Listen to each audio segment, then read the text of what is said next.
बड़ा सीधी सी बात कह रहे हैं, हम सदन की कार्यवाही करना चाहते हैं।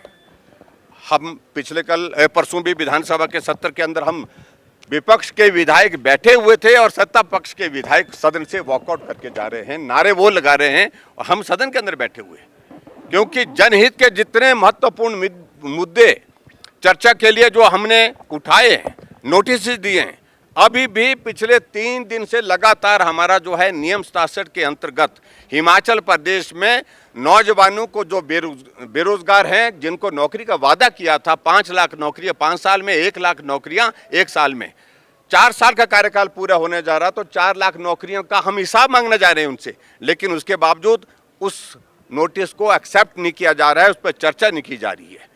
इसके अलावा और बहुत महत्वपूर्ण विषय हैं, जिन विषयों को चाहे वो कानून व्यवस्था का है, चाहे वो भ्रष्टाचार का है, चाहे हेल्थ का बहुत बड़ा एक क्वेश्चन हमारा डिस्कशन के लिए लगा है नियम 130 के अंतर्गत, जिसमें हमारे पूर्व में स्वास्थ्य मंत्री रहे, विधानसभा के अध्यक्ष रहे विपिन सिंह परमार जी ने दिया है नोटिस, उस पर चर्चा के लिए समय नहीं दे रहे हैं। सरकार कोशिश कर रही है हर हालत में चर्चा से भागा जाए, चर्चा से बाहर निकला जाए।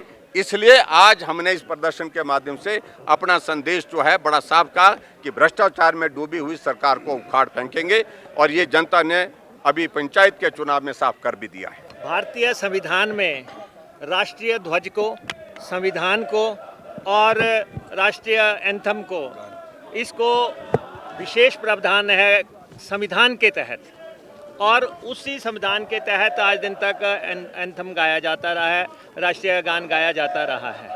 अभी कॉन्स्टिट्यूशन में कोई बदलाव नहीं आया है, संविधान में बदलाव नहीं हुआ है। इन्होंने जो है पार्लियामेंट में एक कानून बनाया है, जिसमें इन्होंने ये कहा है कि राष्ट्रीय ध्वज और राष्ट्रीय गान की तर्ज पे राष्ट्रीय गीत को भी जो है, अगर कोई उसको अनादर करता है या अपमान करता है तो वही प्रावधान उस पर भी लागू होंगे। तो हमारे ये राष्ट्रीय गान और राष्ट्रीय गीत दिए किसने हैं? ये सबसे पहले संविधान सभा में जो है कांग्रेस के समय में जो है ये गाए गए।